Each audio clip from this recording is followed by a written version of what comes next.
Hello, everybody. My name is Anthony Waddington. I'm Chief Executive at Participate Projects, and today we're going to be looking at funding and the funding landscape, and in particular how that relates to youth organisations trying to make their way through what are pretty challenging times at the moment. So hopefully some of what we hear today will be useful for you, and some of it will hopefully give you a bit of a better picture of what's happening in the general landscape, particularly around grants. So what will we be looking at today? Well, firstly, I'm going to take a broad look at what's happening in the VCSE sector around income and grant funding. And then a much more detailed we're going to look at the specific challenges that youth work is facing in the UK. Um, a piece around strategic directions from government. So how is money flowing out of government into the youth sector and what are the current set of priorities? Obviously, with a bit of a caveat there that we've had a very recent change of Prime Minister. Um, and a lot of the youth policy that was set prior to Andy Burnham becoming Prime Minister. So some things may change over the next 12 months or so. Um, then a piece on how individual funders are changing their approach. And in doing that, we're going to do a bit of a dive into seven of the bigger funders who fund youth organisations in the country, just really to look at how their approach to funding has changed and what the implications are for organisations that are trying to deliver youth work. Finally, finishing off with some tactical approaches to meet the changing environment. So, what could you be doing? What are the things that you could do differently? What are the places that you might want to focus on? But also, where else might you focus if grant is not the thing that's going to work for you? So, hopefully, you're in the right room today. So I often sound like the harbinger of doom, the fifth horseman of the apocalypse at the beginning of these presentations, and that's because I think we are having a really, really challenging time at the moment in the VCSE sector. Um, there's this triple squeeze that's taking place, which is a combination of a surge in demand. We've got an awful lot of challenges out in society, and those are reflecting themselves back as huge increases in the pressure on organizations to deliver services for people and to address some of those challenges. We then have been through a period which is really ongoing of escalating operational overheads, and that's wages, it's fuel, it's absolutely everything across the board. We're seeing huge inflation in all of the things that we have to do. And so the cost of delivering those services is becoming increasingly expensive. And then beyond that, shrinking revenue streams. So we'll talk a little bit more about how those revenue streams are shrinking in a minute, but we're seeing less money flowing into the sector, whilst the demand for the sector is increasing and the costs for the sector are increasing. Alongside that, there have been a number of kind of employment costs and wage pressures. So things like the employer's NIC increases, and then wage inflation where we've been trying very hard as a sector to keep up with inflation and make sure that our staff are being valued properly and are not effectively taking pay cuts year on year. So we've been trying to match the inflationary rate, and that again is putting an enormous amount of pressure onto VCSE organisations. And one of the big outcomes of that has been a depletion of financial reserves. So many organizations that had significant financial reserves are starting to use them and are starting to burn through them at an increasing rate. That's partly because for many people, their grants and contracts have simply not kept pace with inflation. There have been inadequate uplifts in them to match inflation. And that's kind of forced VCSE organizations to use reserves to maintain their frontline services.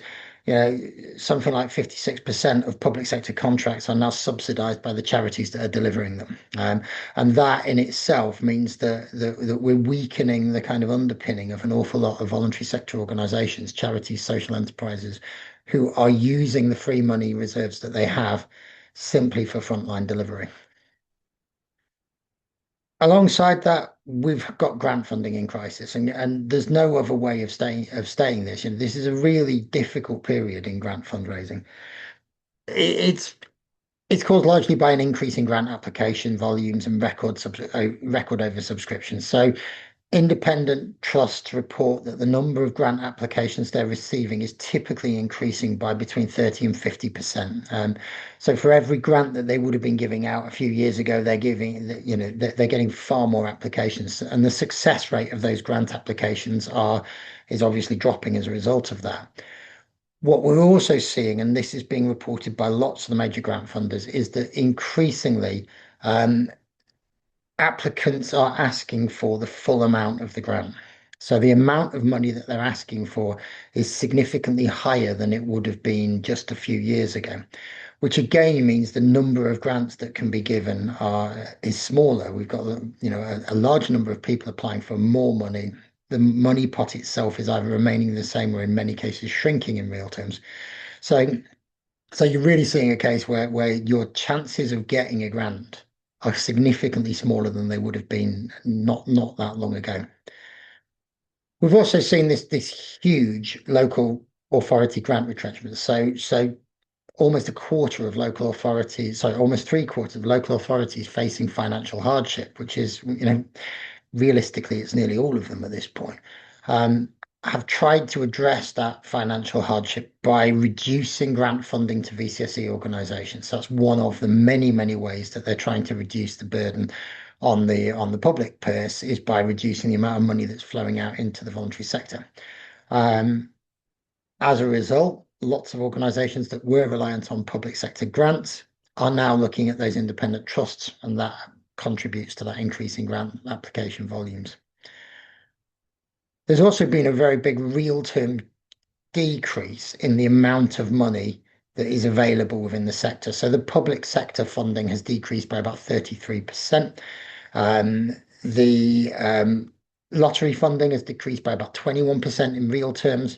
And there's been this small increase in money coming out of other trusts and foundations of 3%. But as you can see, that's very quickly eaten up by the increase in the number of applications and the size of those applications.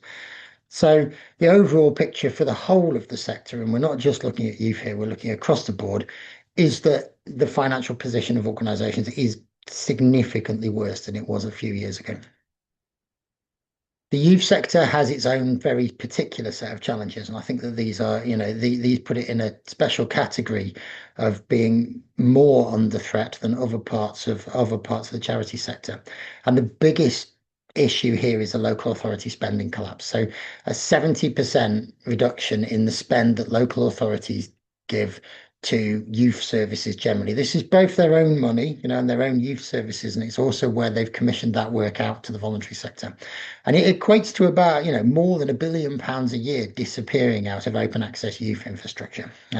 So this huge amount of money has vanished from the youth sector, and it's not able to be replaced from anywhere else.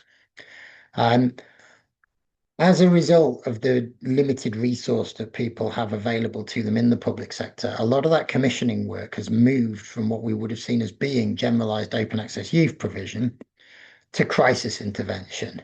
So looking at how you deal with social care, acute social care, and emergency interventions with young people, becoming very focused on the things that are statutory responsibilities of local authorities, rather than the things that are maybe the nice to haves, but which are also the preventative things that stop those crises happening in many cases.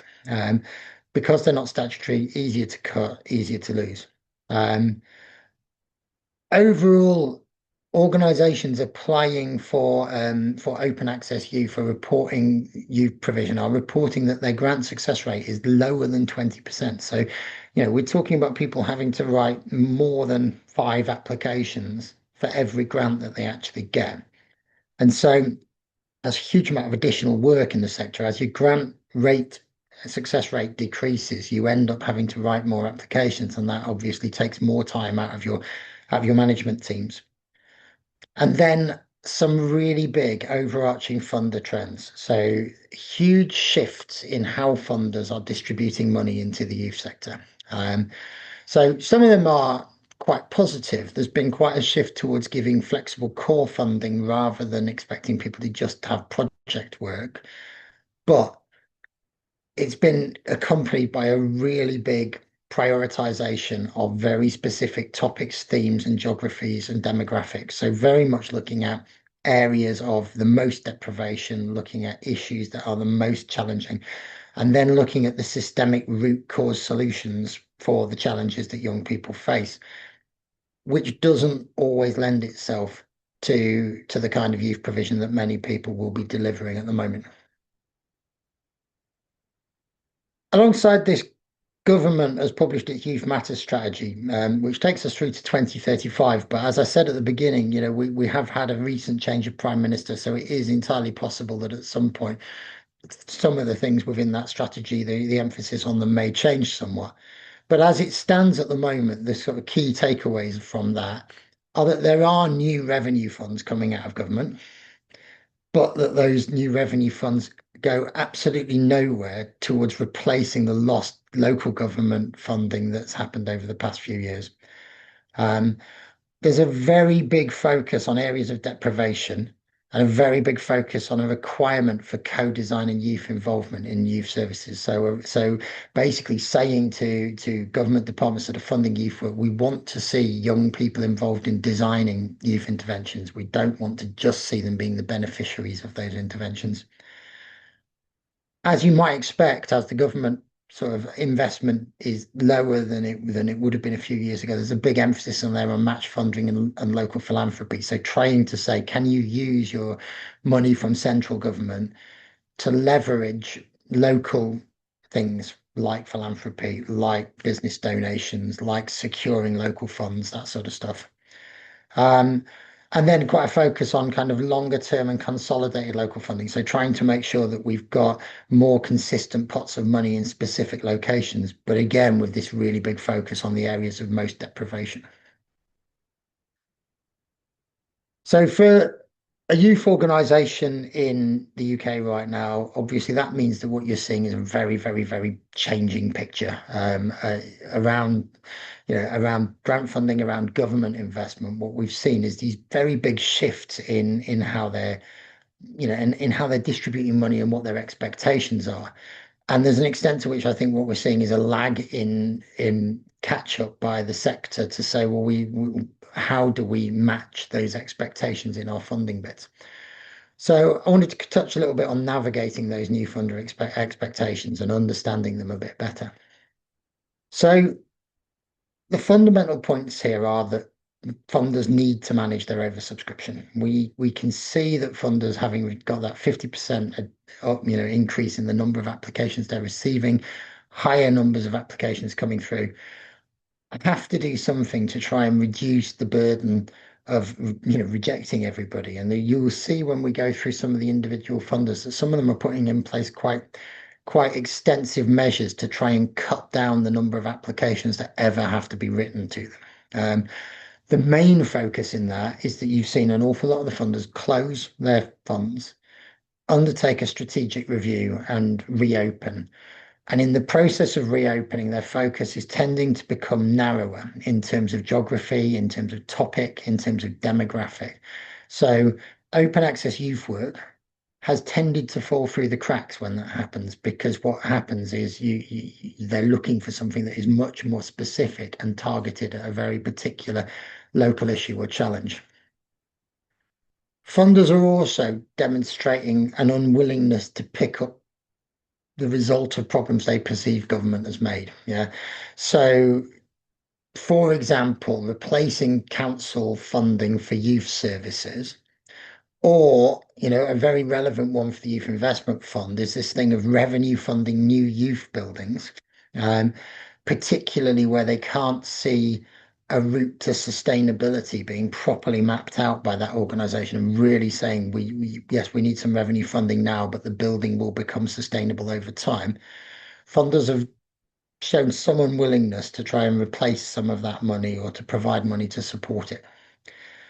Alongside that, their expectations are increasing, and we mentioned youth leadership and the influence of young people in creating and designing programs. But there's also a really big increasing emphasis on evidence of impact measurement, of need, of the change that's actually being created by some of this work.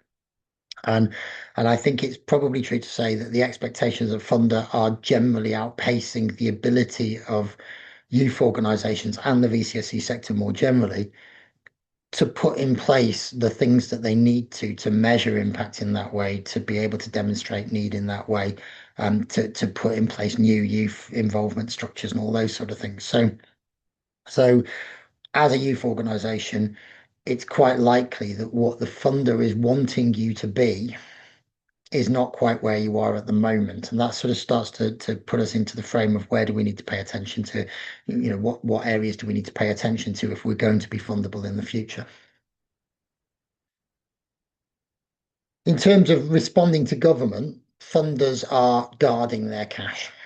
So what that means is that independent trusts are basically refusing to let their money be used to fill gaps left by council budget costs. And it's not just about budget cuts into youth work, it's other statutory areas, social care, school curriculum teaching, NHS clinical mental health work, things that lots of youth organisations actually do deliver some of.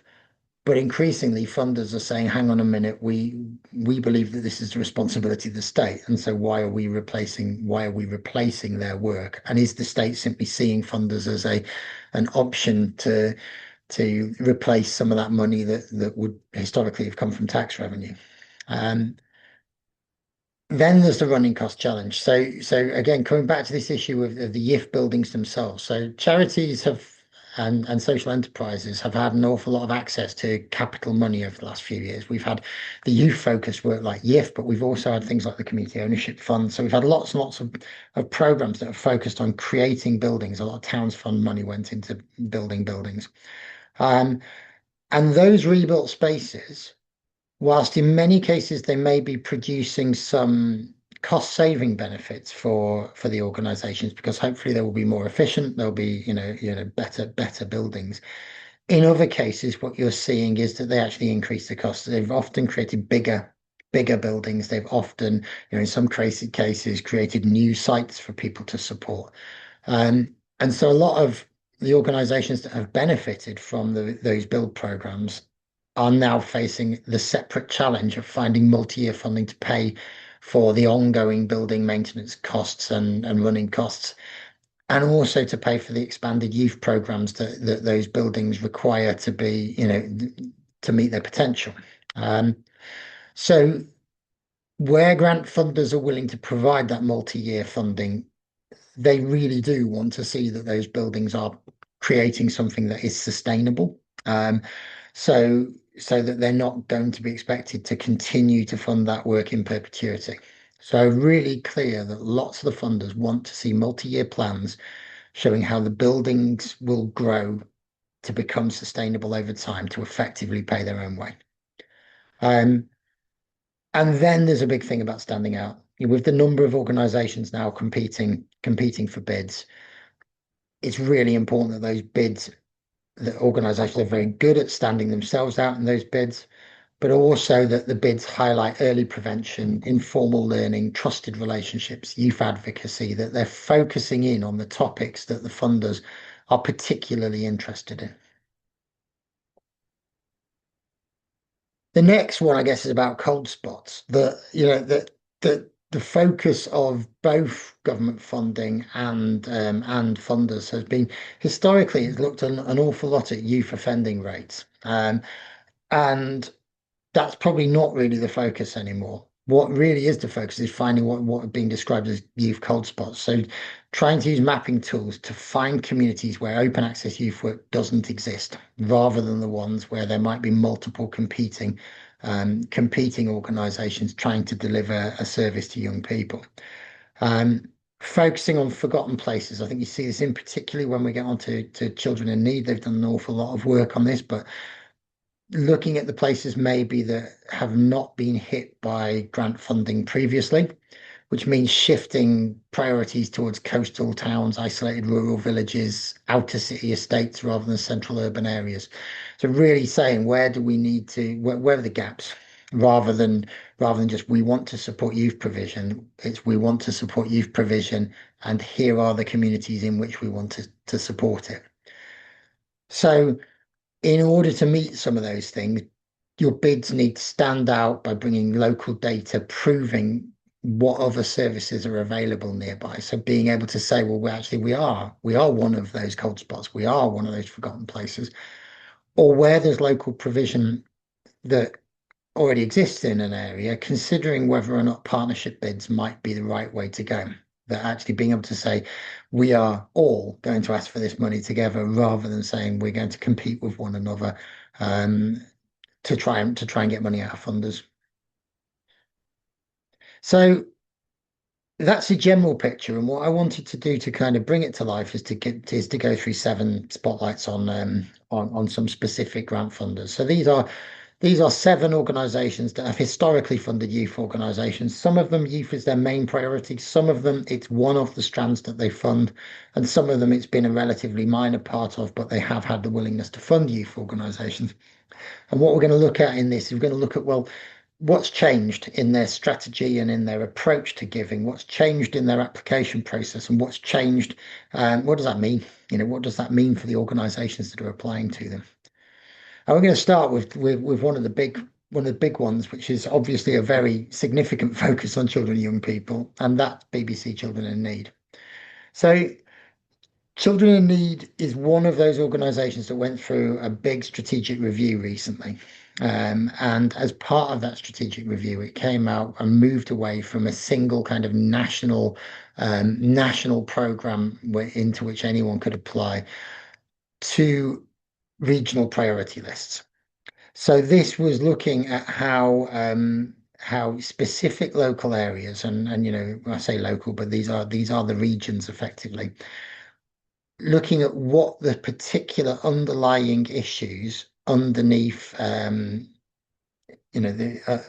underlying the experience of young people were.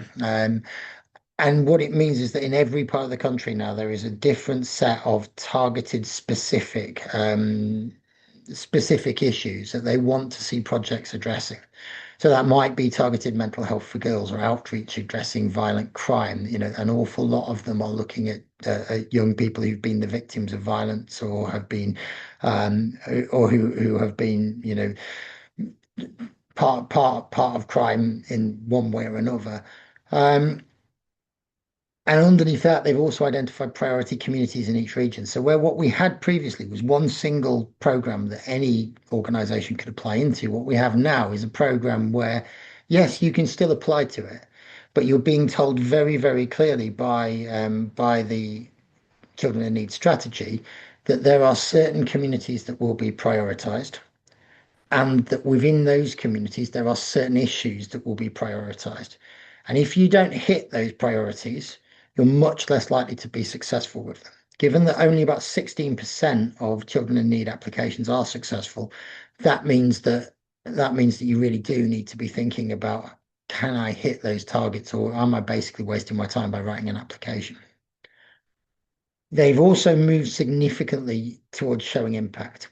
So wanting to see clear evidence that the work that you do addresses some of those very specific harms that are identified in the regional priorities. So very much saying we want your work to have a direct causal link to addressing one of those issues. That again doesn't play itself very naturally to saying, well, we run open access youth work.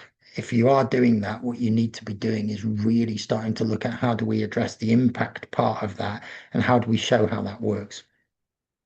They're still funding core cost grants and project cost grants, which is pretty much what they've always done. But they've also introduced a pre-application advice conversation before applying, which again is another thing which you're going to see with a lot of these funders, of saying we want to cut down the volume of applications, and therefore we're going to remove the write an application and we'll review it and turn that into some kind of expression of interest, early conversation, so that we can encourage people not to apply if they're not going to get through, and encourage the ones who are more likely to get through to put their applications in.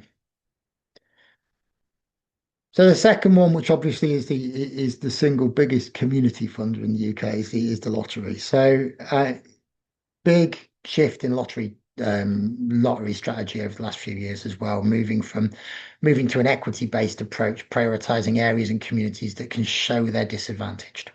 So youth focus within that has moved to be very much about key transition points that young people go through and the life transitions that people go through when they in particular groups. So for example, care leavers. Um, so being able to show then how your projects align with the very specific focus of disadvantaged transitional points, and also being able to show that there is community control and lived experience within the bid. The lottery has moved very much towards this point, which a lot of funders are moving to, of saying, well, we don't want to support funds that are activities that are designed for people, and we want to support activities that are designed by and with people. And so the more that you can do within your organizations to say we can show that, we can show that young people are central to not just to what we do, but to the design of what we do, the better. Um, the lottery's focus on impact it grows all the time, and in particular their focus on need. Being able to demonstrate that a project is really needed in the community has become incredibly important to them. Um, you have to be able to demonstrate that your project will align with the four pillars and will demonstrate real change. And for many of us, I think that what that means is that we need to be putting more focus on impact, need to be putting in place the things that track the progress of young people through our programs, that identify the real things that are happening to them as a result. Um, Again, core cost grants and project cost grants, no massive changes there. But also on this one, larger grants have now introduced pre-application conversations before applying. So in most cases nowadays, the process of getting through an early stage grant is about a conversation with the grant funder, not about just simply writing an application, sending it, and hoping to get a good response from it. The third one here is Garfield Weston. It's maintained a responsive grants program around nine key themes, and one of those is youth. Yeah. So in many ways, this one is the one who've shifted their focus the least. They have, however, imposed a set of strict turnover rules for larger grants, and require organisations applying for larger grants to have secured 50% of funds before they will make a grant. Um, so unlike most of the others who will happily fund the whole of a cost, Garfield Weston has always had this thing that it wants to be funding part of that. They've introduced an extremely strong impact on need data and demographic data around EDI within their application process. So you'll see again that this is a really strong feature of lots of these, is that need data and evidence around engaging the most marginalized, the groups with the most significant and deep-rooted challenges has become absolutely core to their funding. Funds core cost, project costs from capital grants. And again, major grants are now a two-stage process, so an EOI and a conversation before moving through to the main application. I think what we see quite a lot with that EOI process is that organizations are not prepared for it. That they kind of see it as being a sort of it's just one step and then I write the application and it's the application I need to focus on. But if you can't get yourself through the EOI, you never get to that point. So being really well prepared with all that stuff about demographic data, EDI, impact at the point where that conversation takes place, and really getting to grips with what the funder wants to fund before you ever sit in front of them and have that conversation, is a great big part of being able to get through the process. The next one on my list is Henry Smith, which obviously has been a significant youth funder over the years.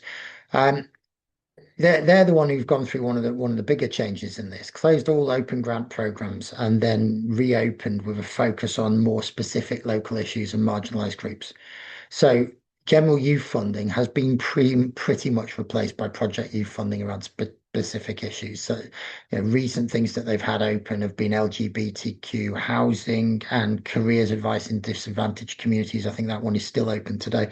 But you can see that they're very, very much more focused on the very specific issues that young people might be facing, rather than simply, can we provide some services for young people?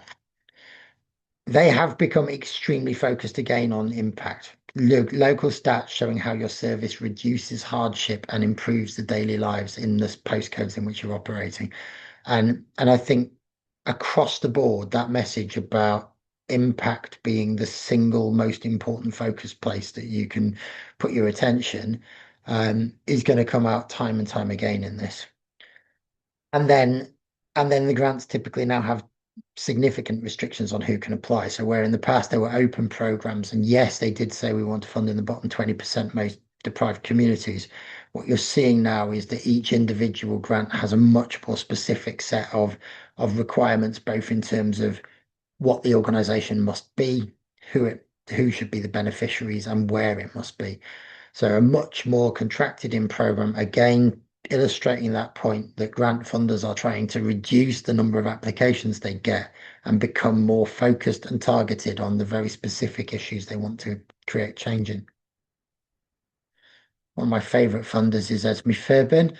Um, Again, closed youth, responsive youth funding. So bids now need to fit strategic priorities of the funder. So it doesn't mean they won't fund youth. What it means is that they've put a huge focus onto youth, but that what they want to see is some much more specific things within that youth funding. Incredibly focused on community leadership, and that means youth leadership in the case of youth organisations, and also incredibly focused on wider impact beyond immediate beneficiaries. So organisations that are successful with ESME these days are organisations that can demonstrate that their impact and influence and reach goes beyond the community in which they're operating or the place in which they're operating. So you don't need to be big to get an Esme Fairbairn grant, but you do need to be able to say, we have the networks, we have the reach, we have the influence to be able to share the learning that we get from this on a wider scale. And that's a really, that can be quite challenging if you're a local organization. But things like this YIF network, this group of organizations that exist because of it could be the route to say, well, actually, we've got a way to talk to other organizations about what we learn. Esme's approach to impact is really good. They have a very kind of conversational approach to talking to organizations about what they see as being the impact of their work and then structuring the impact outcomes around that. Um, it's worth noting that some of the grants that work with young people have become invitation only. And it's also worth noting that all of the grants that go through ESME now that are youth focused are assessed alongside a youth panel, which also helps them to design their grant programs and all sorts of other things. So in terms of getting through that process, really making sure the grant applications speak to young people and are clearly designed and developed by young people again is really, really important. One of the smaller ones is the four. Um, and this is an interesting one because it only funds smaller organisations, only funds organisations with a turnover below £500,000. But it's really focused itself in to say, I want to, again, a bit like Esme, I want to be able to see how organisations are not just doing something in their local community. I want to see how they make that leap from grassroots to national, and that's not about them growing to offer the service across the country necessarily. It's often about influence, replication, sharing of information. Um, the funds in this one are focused on the development of the organization and not on delivery. Yeah. So utterly focused on showing transformational impact, how the grant will be measured and used to make that leap. How is it going to help you become an organization that is currently here, delivering well in a local community, to being one that can share what you've learned and what you know and the models and approaches that you've developed with a wider audience. Um, they are the best example, and one of the main reasons I've included them is they're one of the best examples of how funders are trying to manage volume of applications. So they've reduced their application process down to a 1 week window for registration that happens several times a year. And if more registration application, more sort of pre-application registrations are received during that window than they are going to assess, they put those pre-application registrations through a random lottery. So basically you can put your expression of interest in the registration. You still may not get to write your application if they've been oversubscribed, because they will simply pull them out of a hat at that point and choose a certain proportion of them that they will invite then to go through to a second application. I suspect that as time goes on and competition for grants becomes greater, you're going to see more and more grant funders come up with methods like that to reduce both their workload and yours. Because what they see at the moment is that they're asking you to do a lot of work writing grant applications that are never successful, and in many cases never had a chance of being successful. So they're trying to narrow that down. Then one of the really big youth funders historically, the Paul Hamlyn Foundation. Again, massive shifts in focus. The youth funders changed, prioritizing systemic impact and work with young people at transitional phases. So very similar to a lot of the other funders you've seen there. Um, that they're becoming more focused on these very specific points and these specific issues and more challenging demographics that they want to fund.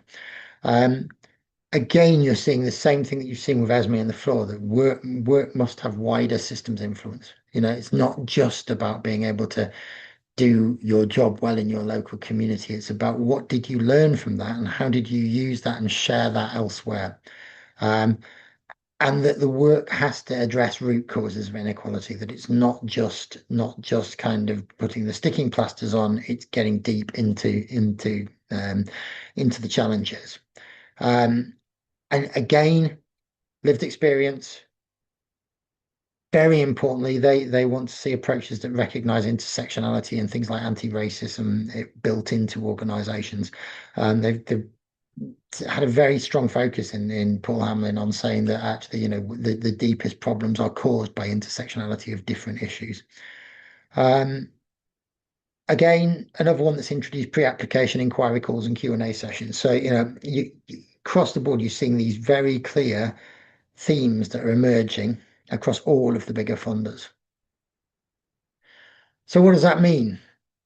Well, what it means is that fundamentally funders are moving from targeting general grant funds around specific uses to targeting unfairness and poverty. They're looking at equity. They're looking at concentrating on groups that are led by marginalized communities and areas that are facing the most severe economic hardship. So very focusing down onto the issues. Almost all of them are increasing their focus on involving young people in decisions. That they want to see young people designing and delivering and being involved in every stage of the work that is done to support them. Funders are increasingly doing it themselves by using youth panels to review bids, and they expect the organizations they're supporting to be doing the same. There's this big shift towards fixing root causes and sort of moving away from activity sessions towards the things that change people's lives fundamentally at the root, the thing that caused them to have the problem in the first place. So you're seeing lots of stuff about care leavers, lots of stuff about mental health, lots of stuff about advocacy. Um, but that's become such a big thing for a lot of the traditional funders of youth work that your organizations need to be thinking about how you address that in your bids. Um, Very strong preferences in a lot of funders for local charities coming together in networks rather than competing. So partnership working has been emphasized time and time again. And the final one, which I think, in many ways is the most important because it underpins your ability to demonstrate all of the rest of this, is about proving impact. It's about, can your organization actually show that what you do makes a change in the world, in the lives of those young people, and in society more generally. Because if you can't show that, then in a highly competitive grant environment, it's always going to be really challenging to get through any grant process. So what are the smart moves? Well, the first one is to stop thinking that this is just about grant. Because whilst grant has been a very significant part of the historic funding of youth work in this country, it's been fundamentally based around grant and around commissioning from the public sector. what we're seeing at the moment is this big investment that has been done into the buildings in which those youth organisations operate. And that presents an opportunity for to generate income through building co-location. That presents, an opportunity to try and bring some of those other services that want to work with young people into those buildings, either as tenants or simply as people who use the space. And that might be other VCSE organisations. It might be the NHS, it might be DWP, it might be local authority. But really thinking about who else can use my building, because that's also what then strengthens your grant applications to be able to say, we're an organisation that address all of these issues. We do it in partnership with all of these other people, but also many of these people have much bigger budgets and are able to pay for space. The second smart move is to be much more targeted in your grant funding applications. So really looking at specific funder priorities and trying to cherry pick the ones who are most likely to fund you. So match your project applications directly to the grant maker's priorities. If you work with care leavers, focus on the ones for whom care leavers are important. Yeah, if you work around mental health, focus on the ones for whom mental health is the important thing to do, rather than sending out lots and lots and lots of bids all over the place. Focus on making one or two really good ones to the right ones. Third one, embed full cost recovery in every application, in every commission, in every grant that you get. Make sure that you're being really, really realistic about the costs of running your organization. Because what we've seen in recent years with inflation adding costs to organizations, is that actually bids very quickly stopped covering the cost of running those of running those programs. So building inflation into multi-year bids, understanding that these things are actually important and that they can make something economically unviable if you fail to do it. The fourth one, which I don't think again we can emphasize enough really, is to join up with local partners on joint bids. Build local consortia networks. If you don't already have one, be the organization that helps to pull it together, because being the organization that helps to pull it together puts you in a great place to be part of whatever comes out of that. But bringing organizations together, looking at, can you do some of those bigger bids as groups rather than as individuals? Can you try to create consortia approaches to stuff that you otherwise wouldn't be able to apply for yourself, or you just wouldn't get when you apply for yourself? When you look at all of those funders who've said that systems change is important to them, that influence is important to them, it is so much easier to be influential as a group of charities in one place than as a single organization. Involve young people directly in everything. I mean, it says in fundraising there, but in everything, designing everything from the spaces in which you work to the grant bids that you do to the trading activities that you do. The more involvement of young people in everything, the more likely you are to get support from outside. It's become such an important part of people's assessment of youth organizations, is how well they involve young people in the decision making, not just in the activity, that it's absolutely critical that you build those structures as well as possible. Um, and the last one there, which again, I feel like I've been banging this particular gong for a few years now, but this real and relentless focus on need and impact. How do you know that what you're doing is needed? How do you know that what you're doing changes things for the participants? How do you know that when things change for those young people, something changes in wider society?